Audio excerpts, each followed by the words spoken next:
سبحان الذي أسرى بعبده ليلا من المسجد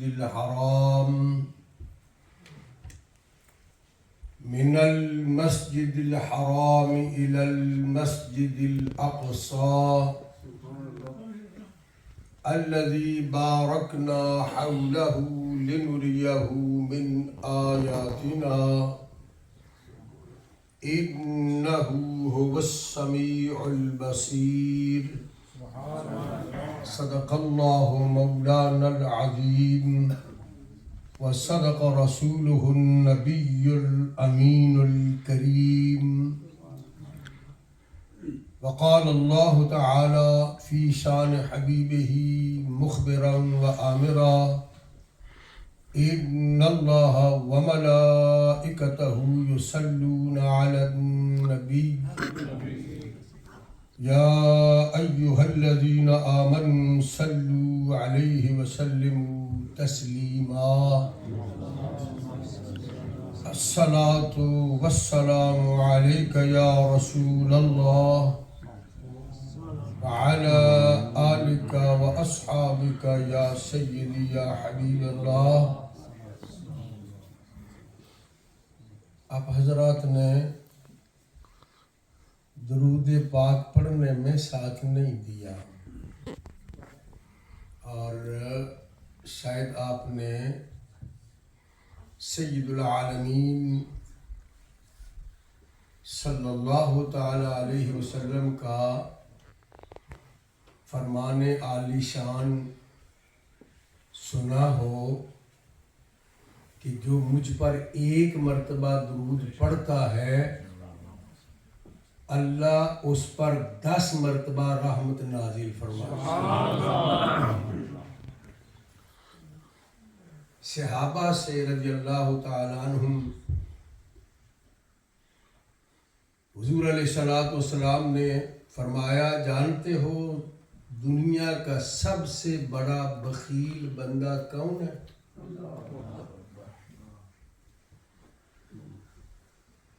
عرض کیا اللہ و رسولہ عالم. نبی کریم علیہ السلام نے فرمایا سب سے بڑا بخیل وہ شخص ہے جس کے سامنے میرا ذکر ہوا اور اس نے مجھ پر درود نہیں پڑھا. ایک حدیث میں یوں بھی سرکار کا فرمان ہے جو ایک مرتبہ میرے اوپر درود پڑھتا ہے اللہ اس کے 70 مرتبے بلند فرماتا ہے. 70 گناہ اس کے معاف فرما دیتا ہے. آپ اندازہ فرما لیں یہ فرمانات ہمارے لیے ہیں, ہم مسلمانوں کے لیے ہیں. اتنی خیرات و برکات ہیں ایک مرتبہ درود پاک پڑھنے کی, اور ہم اگر نہیں پڑھتے تو بخیل ترین ٹھہرتے ہیں. اور الحمدللہ ہمیں اپنا نام بخیلوں میں داخل نہیں کرنا, سرکار کے محبین میں داخل کرنا ہے. اپنی الصلاۃ والسلام علیہ سارے الصلاۃ والسلام علیک یا رسول اللہ وعلی آلک واصحابک یا سیدی یا حبیب اللہ. ہم نے حضور پرنور صلی اللہ تعالی علیہ وسلم کی بارگاہ عالی میں سلام پڑھا,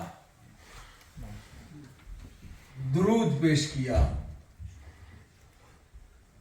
حضور فرماتے ہیں صلی اللہ تعالی علیہ وسلم کہ جو امتی مجھ پر سلام بھیجتا ہے میں اس کو اس کے سلام کا جواب دیتا ہوں.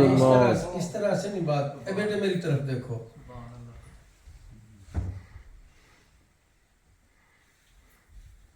مجھے نہیں معلوم آپ کی طبیعت شریف کیا چاہتی ہے, آپ کیا سننا چاہتے ہیں. معراج النبی کا عنوان ایسا ہے کہ ہم نے اس کو بچپن سے سننا شروع کیا، اب تک سن رہے ہیں، اور ہمارے آباء و اجداد بھی اس کو سنتے آئے، گھروں میں ہم سنتے ہیں، بڑوں سے سنتے ہیں، مساجد میں سنتے ہیں، محافل میں سنتے ہیں، علماء سے سنتے ہیں، نعت خانوں سے سنتے ہیں، اور سن سن کے ہم پہلے بچے تھے، پھر بڑے ہوئے، پھر جوان ہوئے، اب بوڑھے ہو گئے، بار بار یہ سنتے ہیں، ہر بار سنتے ہیں، اور ہر سال پھر سے وہی باتیں سنتے ہیں۔ اس میں حکمت کیا ہے؟ اصل بات یہ ہے کہ حضور سرور عالم علیہ الصلوۃ والسلام کا جب ذکر پاک ہوتا ہے تو مسلمان کے ایمان کو تازگی ملتی ہے، ایمان کی کلیاں مسکراتی ہیں، ایمان کی کھیتی سیراب ہو جاتی ہے۔ مثال کے طور پر میں یوں عرض کر سکتا ہوں، ہم ایک پودا لگاتے ہیں گملے میں، تو لگانے کے بعد اس کو پانی دیتے ہیں، پھر کچھ دن کے بعد ہم دیکھتے ہیں کہ اس میں نمی ختم ہو گئی ہے، خشک ہو گئی ہے، تو پھر پانی ڈال دیتے ہیں۔ کچھ عرصہ گزرتا ہے، جب اس میں خشکی آنے لگتی ہے پھر پانی ڈال دیتے ہیں، پھر پانی ڈالتے رہیں، اور جب تک ہم اس کو پانی دیتے رہتے ہیں، پانی ڈالتے رہتے ہیں، وہ ہرا بھرا رہتا ہے، اور جب وہ خشک ہونے لگتا ہے پھر پانی نہ ڈالیں تو وہ مرجھانے لگتا ہے، پھر بھی پانی نہ ڈالیں تو سوکھ جاتا ہے، پھر جل جاتا ہے، پھر سڑ جاتا ہے، پھر گر جاتا ہے، پھر اپنا وجود کھو دیتا ہے۔ بلا مثال ہم کہہ سکتے ہیں، ہم سرکار کی وہی باتیں سنتے ہیں، بار بار سنتے ہیں، بالتکرار سنتے ہیں، اب جتنی بار سنتے ہیں محبتوں میں اضافے ہوتے ہیں، ایمان کی کلیاں مسکراتی ہیں، نبی پاک علیہ الصلوۃ والسلام کے ساتھ تعلق مضبوط ہو جاتا ہے، سبحان اللہ، اور یہی وہ تعلق ہے جو ہماری نجات کا سبب ہے، نجات کا سامان ہے۔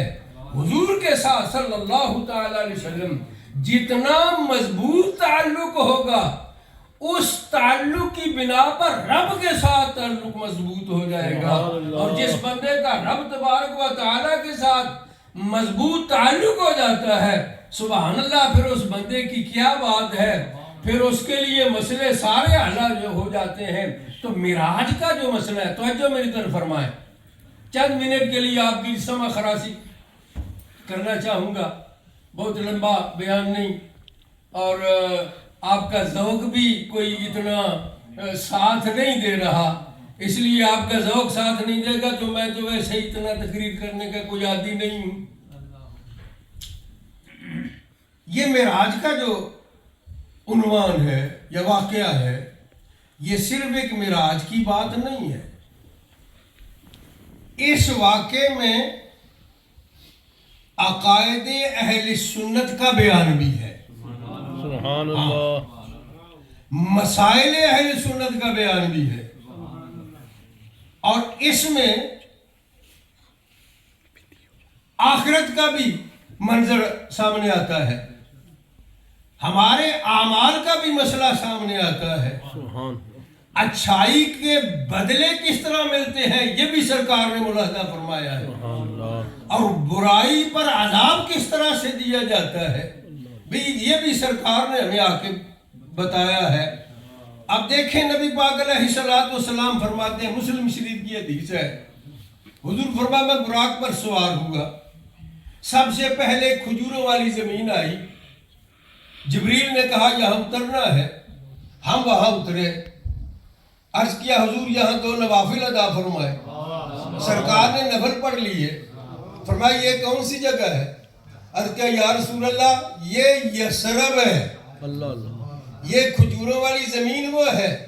آج اس کو لوگ یثرب کہتے ہیں. جب آپ تشریف لائیں گے تو مدینہ بن جائے گا. سبحان اللہ. نبی پاک علیہ السلام پھر سوار ہوئے, پھر آگے بڑھے. حضرت عیسیٰ علیہ السلام کی پیدائش کا مقام بیت اللہ آیا. براق پھر وہاں ٹھہرا. عرض کیا حضور یہاں بھی 2 نوافل ادا فرمائے. سرکار اترے, 2 نفل پڑھے. فرمایا یہ کون سا مقام ہے؟ عرض کیا یہ وہ مقام ہے جہاں اللہ کا کلمہ روح اللہ پیدا ہوئے تھے. سبحان اللہ. اچھا ذرا آگے چلے تو کسیب احمر, ایک سرخ ٹیلہ. سرکار فرماتے ہیں وہاں جبریل نے مجھے نہیں کہا کہ ٹھہرو, میں نے خود دیکھا میرا براق اڑ رہا. اگر آپ توجہ فرمائیں تو سبحان اللہ. سبحان اللہ. براق اڑ رہا تھا اور میں براق پر سوار تھا. میں نے نیچے دیکھا, رأیت موسیٰ فی قبرہ قائما یصلی. میں نے موسیٰ علیہ السلام کو ان کی قبر میں نماز پڑھتے ہوئے دیکھا. سبحان اللہ بنتی ہے آپ کو, اور زور سے کہہ لیں سبحان اللہ, برکت ہوتی. میں نے مسلم شریف میں پڑھا, سرکار فرماتے ہیں رب کو 4 باتیں بڑی پسند ہے. توجہ ہے آپ کی؟ سبحان اللہ. اللہ کو 4 باتیں 4 کلام بہت ہی پسند ہے. اللہ وہ سن کے بڑا ہی خوش ہوتا ہے. یا رسول اللہ وہ کون سی 4 باتیں؟ فرمایا ان میں سب سے پہلی بات سبحان اللہ کہنا ہے. سبحان اللہ. یہ صحیح حدیث ہے اور صحیح مسلم کے اندر موجود ہے. فرمایا 4 باتیں اللہ کو بڑی پسند ہے. اللہ وہ باتیں تم سے سن کے بڑا ہی خوش ہوتا ہے. اور میں سب سے پہلی بات یہ ہے کہ بندی کی زبان سے سبحان اللہ نکلے. سبحان اللہ. ہم پھر بھی نہیں کہتے. ہم پھر دیکھیں نا, میں کئی چہرے دیکھ رہا ہوں ان کے لب نہیں ملے, ان کی زبان سے سبحان اللہ نہیں نکلا. اور سرکار فرماتے ہیں جناب آپ ایک ابھی سنا نا ابراہیم علیہ السلام سے نے عرض کیا تھا یا رسول اللہ یہ جنت کی زمین بڑی زرخیز ہے, واپس جائیں تو میرا پیغام اپنی امت کو دینا کہ آپ کی امت اس جنت کی زرخیز زمین میں درخت لگایا کرے. سبحان اللہ. فرمایا وہ جی کون سے درخت ہیں؟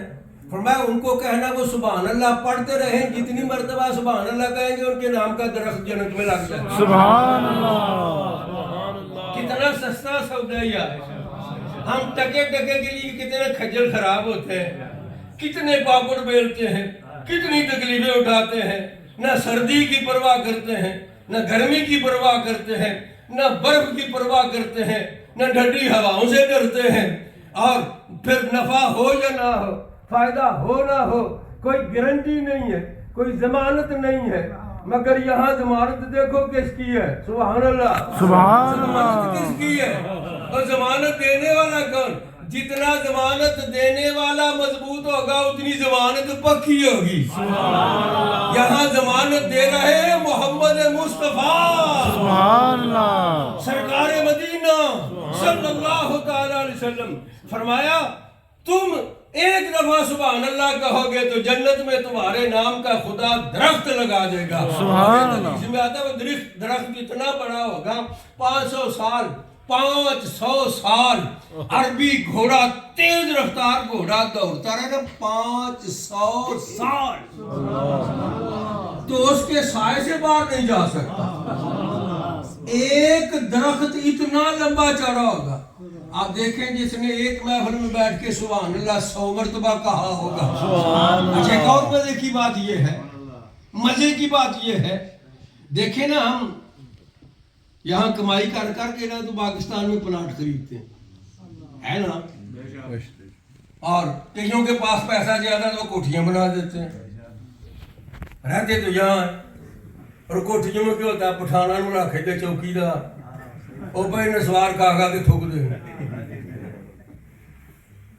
کسی نے جناب مربع بنا لیا, کسی نے کوئی کھیت خرید لیا, کسی نے کوئی زمین خرید لی. اب جناب کوٹھی بنائی, 5 سال کے بعد کہیں ادھر سے لیک کر گئی, دروازہ ٹوٹ گیا, رنگ و روگن خراب ہو گیا, فلاں ہو گیا. یہ ہو گیا. اب دیکھیں سرکار مدینہ علیہ الصلوۃ والسلام فرماتا کتنا سستا سودا ہے, سبحان اللہ, کتنا سستا. فرمایا ایک دفعہ سبحان اللہ کا ہے, پھر ایک درخت لگے گا 500 سال دوڑے گھوڑا اس کے سائے سے باہر نہیں جا سکتا, صرف ایک مرتبہ سبحان اللہ کہنے سے. اور صرف درخت نہیں نہ پھر ہوگا 10-20 مرتبہ سبحان اللہ کہا ہو. اب اندازہ فرمانے جنت کی کتنی جگیر تیرے نام لگ جائے گی, سبحان اللہ, ہے یا نہیں ہے, کتنی جاگیر نام. اور پھر اس جاگیر میں وہ ہم جو مربے جگیریں خریدتے ہیں, کہیں جناب ٹوئے ہوتے ہیں, کہیں ٹبے ہوتے ہیں, کہیں جڑی بوٹیاں ہوتی ہیں, کہیں گھاس ہوتی ہے, کہیں گارا کھوبا ہوتا ہے, کہیں کچھ ہوتا ہے. مگر جنت کی زمین جو ہے سبحان اللہ کہیں زعفران کی بنی ہوئی ہے, کہیں سونے کی بنی ہوئی ہے, کہیں چاندی کی بنی ہوئی ہے, کہیں یاقوت کی بنی ہوئی ہے, کہیں زمرد کی بنی ہوئی ہے. اور وہاں دودھ کی نہریں, سبحان اللہ, شہد کی نہریں, ٹھنڈے میٹھے پانی کی نہریں, شراب طہور کی نہریں. سبحان اللہ, یہ ہے وہ مقام, وہ جنت, وہ جاگیر جو ایک مرتبہ سبحان اللہ کہنے سے بندے کو اللہ عطا فرما دیتا ہے. اور اس کی گارنٹی دیتے ہیں سرکار مدینہ. فرمایا سبحان اللہ کہنا تیرا کام, جنت کی جاگیر خدا کے سے لے کر دینا میرا محمد کا کام. سبحان اللہ. تو میں یہ عرض کر رہا تھا, سرکار فرماتے ہیں میں براق کے اوپر تھا, براق اڑ رہا تھا, اور حدیث میں براق کی جو رفتار ہے وہ بھی آئی ہے, آپ نے کئی مرتبہ سنی ہے کہ وہ جہاں نظر پڑتی تھی پہلا قدم وہاں پڑتا تھا. سبحان آپ اندازہ فرما سکتے ہو کتنا تیز رفتار ہوگا, کتنا تیز رفتار ہوگا.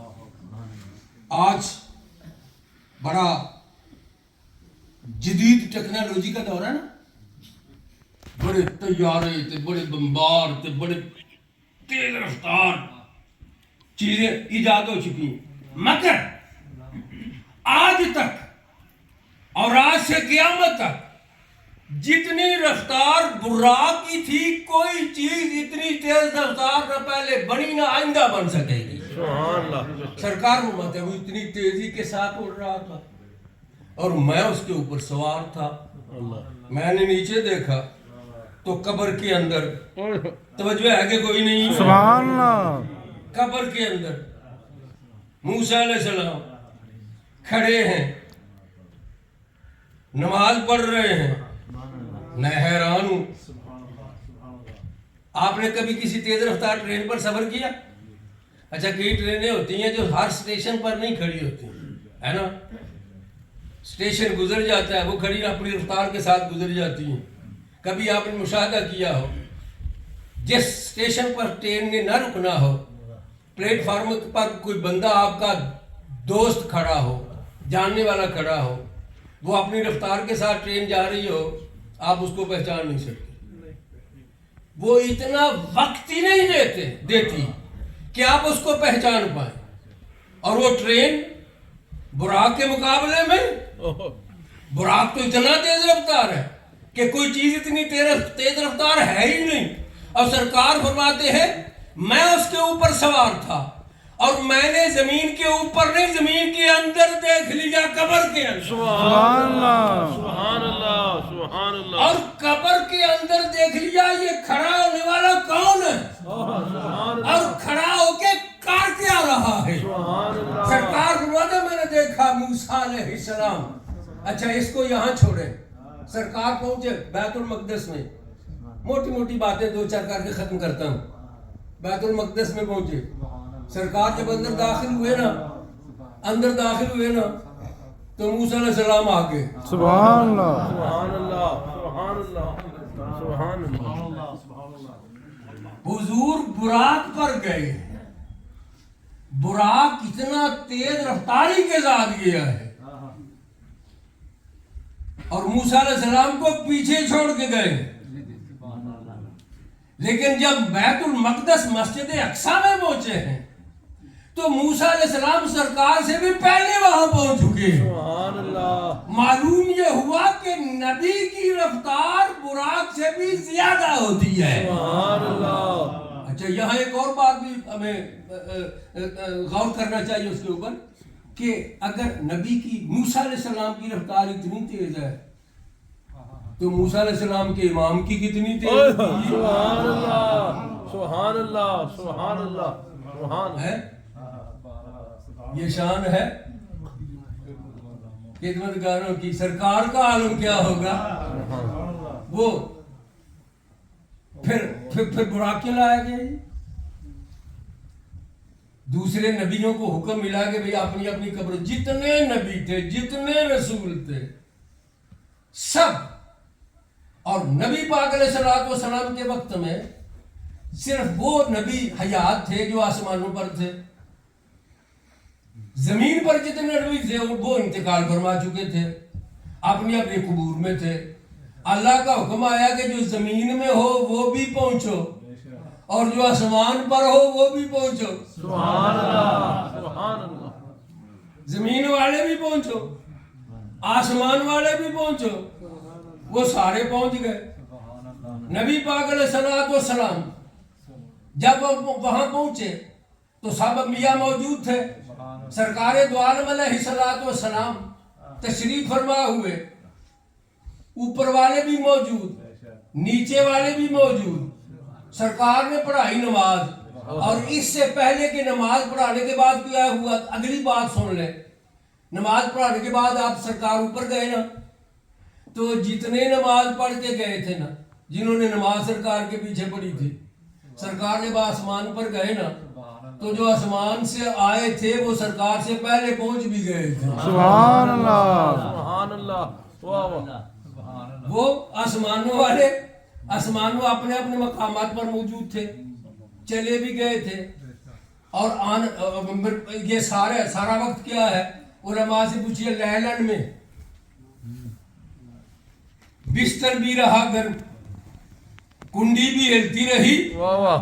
بستر بھی رہا گرم، اتنے قلیل وقت میں سرے عرش گئے آئے محمد. سبحان اللہ. سبحان اللہ. وقت اتنا تھوڑا لگا. معلوم یہ ہوا کہ نبی اگر کہیں پہنچنا چاہے تو وہ لمحوں سے پہلے پہنچ سکتا ہے. اس کو پہنچنے کے لیے دیر نہیں لگتی.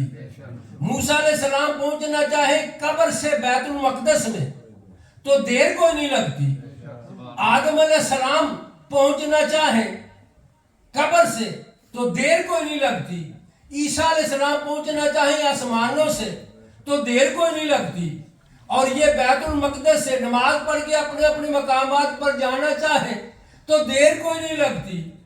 کوئی رکاوٹ نہیں ہوتی، کسی قسم کا کوئی مسئلہ پیش نہیں آتا. ہم یہی تو کہتے ہیں کہ سرکار مدینہ جو سب کے امام ہیں، جن کے پیچھے سب نبیوں نے نماز پڑھی ہے، ان کی شانیں یہ ہیں، تو کملی والے کی شان کا عالم کیا ہوگا؟ وہ جہاں چاہیں جب چاہیں تشریف لے جا بھی سکتے ہیں، تشریف لا بھی سکتے ہیں. سبحان اللہ. سبحان اللہ. اچھا نماز ہو گئی. یہ بھی حدیث پاک میں ہے کہ انبیاء کرام علیہ السلام کو حکم ہوا کہ ابھی نماز پڑھنے کے بعد جانا نہیں، ٹھہرو. یہ سرکار کا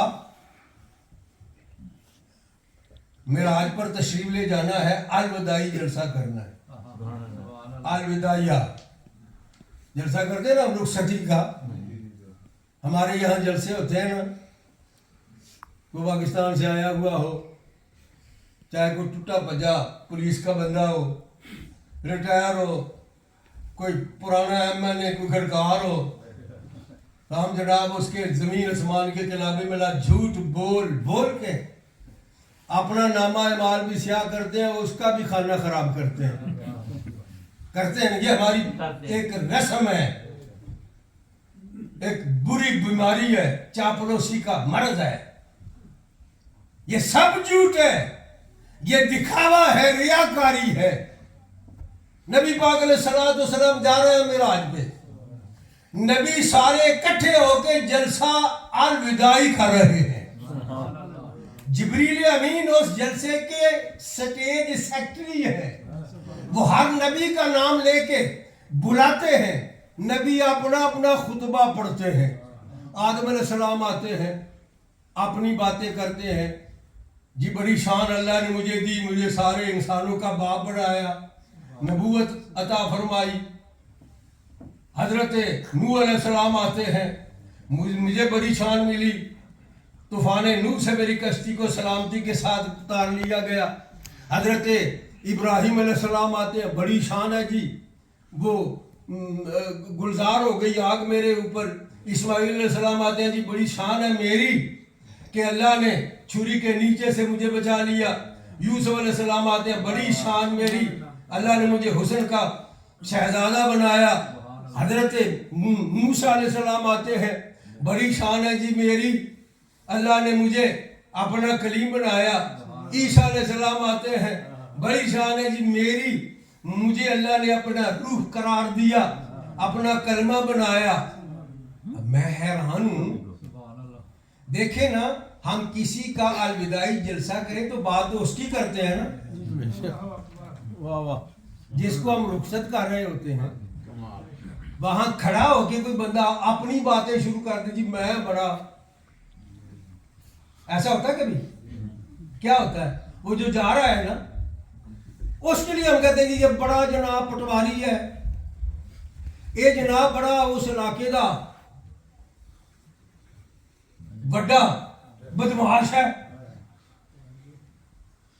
اس نے کام کیتا ہے، اس نے کام کیتا ہے، زمین پٹ دیتی ہے، اسمان ٹھا دیتا، فلاں کر دیتا، وہ کر دیتا، یہی کرتے ہیں نا، اس کی باتیں کرتے ہیں۔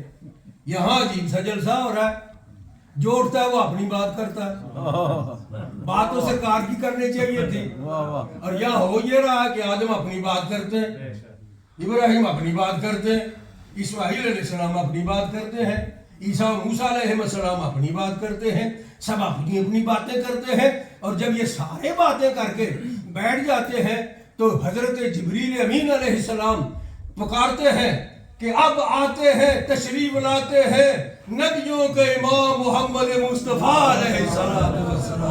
سرکار تشریف لائے، سنیے سرکار دو عالم علیہ السلام نے کیا فرمایا، الحمدللہ الذی جعلنی رحمتا للعالمین بشیرا و نذیرا کافۃ للناس۔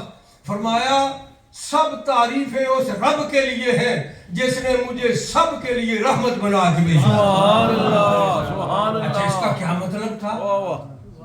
پہلے شانیں اپنی وہ خود بیان کر گئے ہیں، اور حضور فرماتے ہیں میں تو رحمت، بتانا یہ تھا کہ آدم تیری شان بھی بڑی ہے، اے نوح تیری شان بھی بڑی ہے، ابراہیم آپ کی شان بھی بڑی ہے، اسماعیل آپ کی شان بھی بڑی ہے، یعقوب آپ کی شان بھی بڑی ہے، اسحاق آپ کی شان بھی بڑی ہے، یوسف آپ کی شان بھی بڑی ہے، موسیٰ آپ کی شان بھی بڑی ہے، ایوب آپ کی شان بھی بڑی ہے، ہارون آپ کی شان بھی بڑی ہے، عیسیٰ آپ کی شان بھی بڑی ہے، پر سن لو رحمت للعالمین میں بن کے یہ جتنی شانیں تمہیں خدا نے دی ہے وہ میری وجہ سے عطا فرمائی ہے۔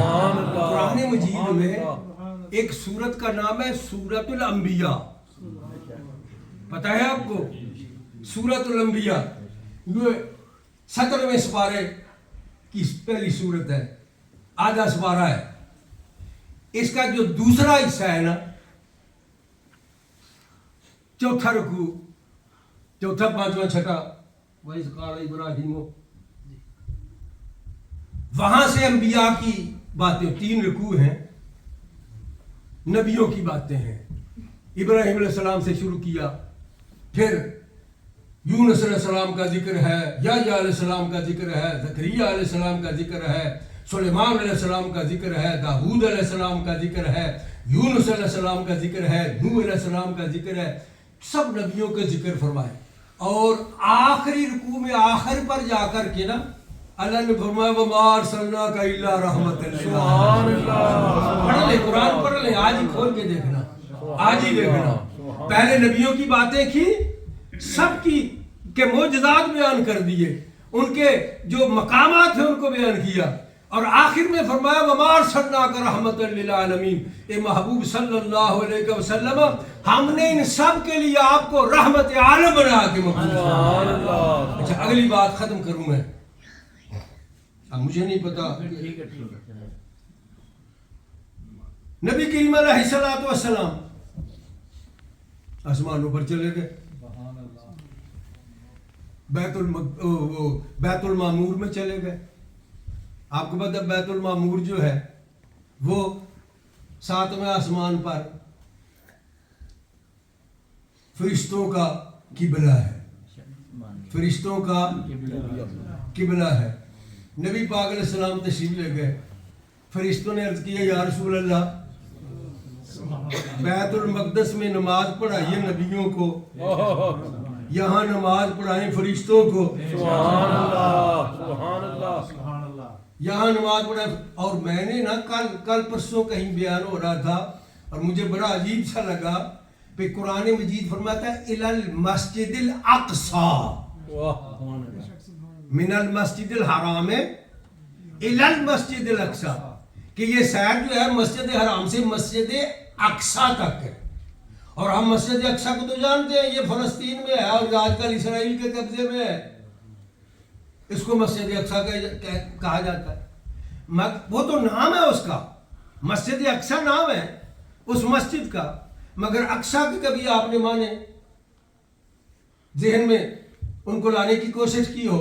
اقصی کے معنی سب سے دور، اور المسجد الاقصی کا معنی ہے سب سے دور والی مسجد۔ اب بیت المقدس جو ہے وہ تو سب سے دور والی مسجد نہیں ہے، اسے آگے بھی مسجدیں کئی ہیں، اسے پہلے بھی کئی مسجدیں ہیں، سب سے دور۔ تو علماء نے یہ بھی لکھا ہے کہ جو سب سے دور مسجد ہے مسجد حرام سے وہ مسجد بیت المعمور ہے۔ سبحان اللہ۔ تو اس لفظ سے نبی پاک علیہ السلام کی آسمانی معراج کا ذکر بھی ہوتا ہے۔ سبحان اللہ۔ حضرت جبریل وہاں پہنچے سدرۃ المنتہا پر، اور یہ بات آپ نے ہزاروں مرتبہ سنی، ہر سال سنی کہ جب آگے سرکار بڑھے تو جبریل پیچھے ہٹ گئے، عرض کیا حضور آگے جاؤں گا تو جل جاؤں گا۔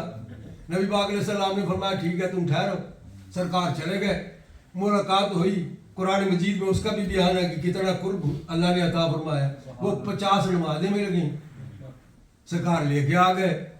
موسیٰ علیہ السلام ملے 6 آسمان پر، پوچھا تو فرمایا اللہ نے بڑا انعام کیا، 50 نمازیں دے دی ہیں۔ عرض کیا یا محمد صلی اللہ علیہ وسلم یہ اتنی کون پڑھے گا 50 نمازیں، واپس جائیں۔ سرکار واپس گئے، 5 مختصر کروں، حضور 9 مرتبہ واپس گئے، 9 مرتبہ آئے، آخر میں 5 رہ گئی، 5 لے کے واپس مڑے نا سرکار، تو اللہ نے فرمایا محبوب ذرا ٹھہر بات سن۔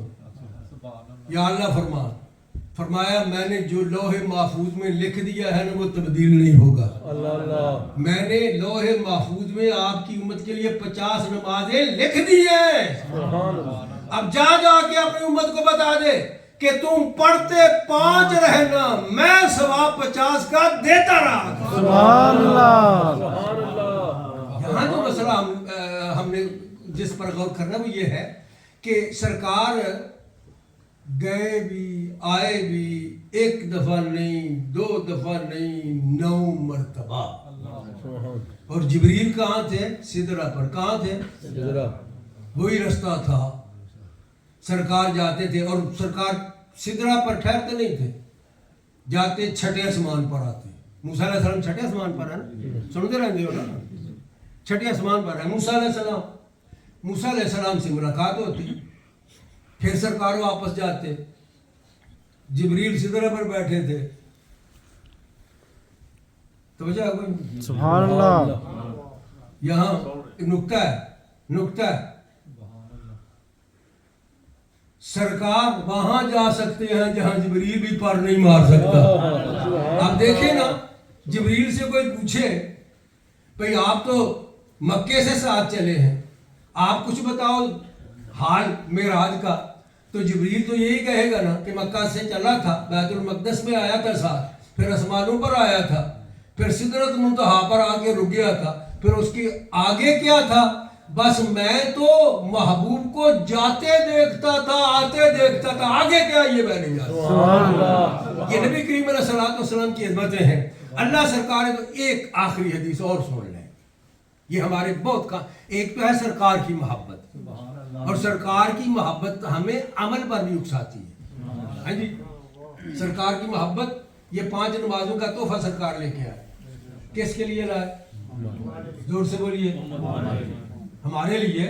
ہم امتی ہیں نا، امتی ہیں نا. فخر کرو امتی ہونے پر، فخر کرو امتی ہونے پر. آج کل کئی لوگوں کو یہ بیماری لگ گئی ہے، وہ کہتے ہیں ہم سید ہیں تم امتی ہو. سنا کبھی آپ نے؟ اتنے رہتے ہو، کہتے ہو ہم سید ہیں تم امتی ہو. میں نے کہا ہاں ہم امتی ہیں، اور امتی ہونے پر فخر کرتے ہیں. کسی چیز پر فخر نہیں ہے، نہ نمازوں پر فخر ہے، نہ روزے پر فخر ہے، نہ حج پر فخر ہے، نہ زکوٰۃ پر فخر ہے، نہ خیرات پر فخر ہے، نہ صدقات پر فخر ہے، نہ کسی عمل پر فخر ہے. فخر ہے تو محمد کریم کا امتی ہونے پر فخر ہے. اور میں پوچھتا ہوں، تم یہ جو کہتے ہو ہم سید ہیں تم امتی ہو، بتاؤ تم کیا ہو؟ امتی ہو کہ نہیں ہو؟ امتی ہو یا نہیں ہو؟ اگر امتی نہیں ہو تو بے ایمان پکے کافر ہو، اور اگر امتی ہو تو پھر تو بھی امتی ہے، میں بھی امتی ہوں. مان اس بات کو، امتی ہونے میں سب برابر ہیں. یہ کہنا کسی کے لیے جائز نہیں ہے کہ ہم سید ہیں تم امتی ہو. امتی ہونا سب سے بڑا فخر ہے. اچھا، تحفہ سرکار لے کے آئے، سب کے لیے لے کے آئے. اب تحفہ ملے تو اس کی قدر کرنی چاہیے یا نہیں کرنی چاہیے؟ مجھے یہ تحفہ میرے ایک پوتے نے دیا. میں چونکہ لکھنے کا بھی کچھ کرتا رہتا ہوں، میرے پاس پین اور قلمیں اور اس طرح کی چیزیں کافی پڑی ہوتی ہیں. اور جس دن کا یہ میرے ایک پوتے نے یہ مجھے گفٹ کیا، میں نے اس دن سے اس کو اس جیب پر لگایا ہوا ہے. کیوں بھائی؟ اب اس کو اسے میں نے یوز بھی نہیں کیا، کبھی ضرورت ہی نہیں پڑی. مگر جب بھی میں کہیں جاتا ہوں تو یہ پین سب کو سے نظر آتا ہے. گھر والے دیکھتے ہیں، سب کو پتا ہے یہ انور نے دیا، وہ پوتے نے دیا. اس کو بھی پتا ہے، اس کو بھی پتا ہے، اس کو بھی پتا ہے. کیوں بھائی؟ تو ہے نا، گفٹ ہے نا، گفٹ کی قدر کرتے ہیں نا. اب اگر گفٹ کی قدر نہ کی جائے تو دینے والے کا کیا خیال ہوگا؟ وہ کیا سوچے گا؟ کیا سوچے گا؟ اینو تحفہ دینا، اینو دئیے. تو تحفہ خدا تحفہ دیا ہی اس کو جاتا ہے جس کے ساتھ محبت ہوتی ہے. کس کو دیا جاتا ہے تحفہ؟ جس سے محبت ہوتی ہے، جس سے محبت ہوتی ہے. کبھی دشمنوں کے گھروں میں بھی کوئی جا کے تحفے دیتا ہے. جتنا عظیم الشان تحفہ ہوگا اس کو دیں گے جو جتنا عظیم الشان دوست ہوگا. جتنی زیادہ اس سے محبت ہوگی، جتنی زیادہ اس کی قدر ہوگی، اسی قدر قیمتی تحفہ اس کو دیا جائے گا. امتی خوش ہو جا، خدا کو تیرا امتی ہونا بڑا ہی پسند آیا ہے. تیرے ساتھ اس کو بڑی محبت ہے کہ نماز جیسا تحفہ تجھے عطا فرمائے. سرکار نے دیکھا ایک خون کا دریا ہے، اس کے درمیان میں ایک آدمی ہے، کنارے پر ایک فرشتہ ہے، اس کے ہاتھ میں بہت بڑا ایک پتھر ہے. ایک آدمی اس کے درمیان میں ڈبکیاں کھاتا ہے، ہاتھ پاؤں مار کے باہر آنے کی کوشش کرتا ہے. جب وہ کنارے کے قریب آتا ہے نا تو فرشتہ پورے زور سے اس کے سر پر وہ پتھر مارتا ہے. اس کے پرخچے اڑ جاتے ہیں، اس کا سر ریزہ ریزہ ہو کے خون کے دریا میں بکھر جاتا ہے. اور آنن فانن چند لمحوں بعد پھر وہ اسی مقام سے ابھرتا ہے، جہاں سے پہلے نکلا تھا، پھر اسی طرح کوشش کرتا ہے، فرشتہ پھر پتھر مارتا ہے، بار بار یہ عمل ہوتا ہے۔ سرکار دو عالم علیہ الصلوۃ والسلام نے پوچھا جبریل سے، جبریل یہ کیا معاملہ ہے، اور یہ پتھر کھانے والا کون بدقسمت ہے؟ پتہ جبریل نے کیا عرض کیا تھا؟ آپ نے سنی ہوگی حدیث، یقیناً محبتیں تازہ کرو نا سرکار کے فرمان سن کے۔ نبی پاک علیہ الصلوۃ والسلام نے پوچھا جبریل امین علیہ السلام سے، یہ کون ہے؟ عرض کیا یا رسول اللہ یہ وہ بندہ ہے جو صبح فجر کی نماز کے وقت اٹھتا نہیں تھا، کہتا تھا بہت نیند آتی ہے، اس وقت نیند بہت آتی، کانوں میں حی علی الصلاۃ کی آواز بھی آتی تھی، حی علی الفلاح کا آوازہ بھی گونجتا تھا، مگر پھر یہ سر کو سرانے پر بیٹھ دیتا تھا، پھر سو جاتا تھا، نمازوں کو ضائع کر دیتا تھا، اور اب یہ قیامت تک اس کو سزا ملتی جائے گی، فیصلہ قیامت کے بعد ہوگا۔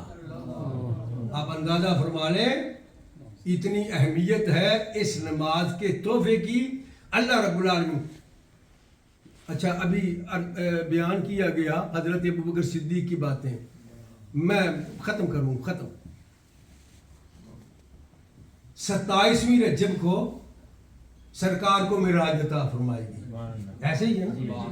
27ویں رات تھی، 27ویں رات تھی رجب کی جب سرکار کو معراج ہوئی، اور 27ویں رجب کی صبح تھی جب حضرت ابوبکر صدیق کو معراج ہوئی۔ ہاں، حضرت نبی کریم علیہ الصلوۃ والسلام کو تو اللہ نے اپنے پاس بلا کے معراج کروایا، اور حضرت ابوبکر کو صدیق کا لقب عطا فرما کے معراج کروا دیا۔ تو 27ویں کی رات نبی کریم علیہ السلام کے لیے ہے، اور 27واں دن کا حضرت ابوبکر صدیق کے لیے ہے۔ اللہ ہمیں توفیق عمل عطا فرمائے، کمی بیشی کوئی ہوگی تو معاف کر دے۔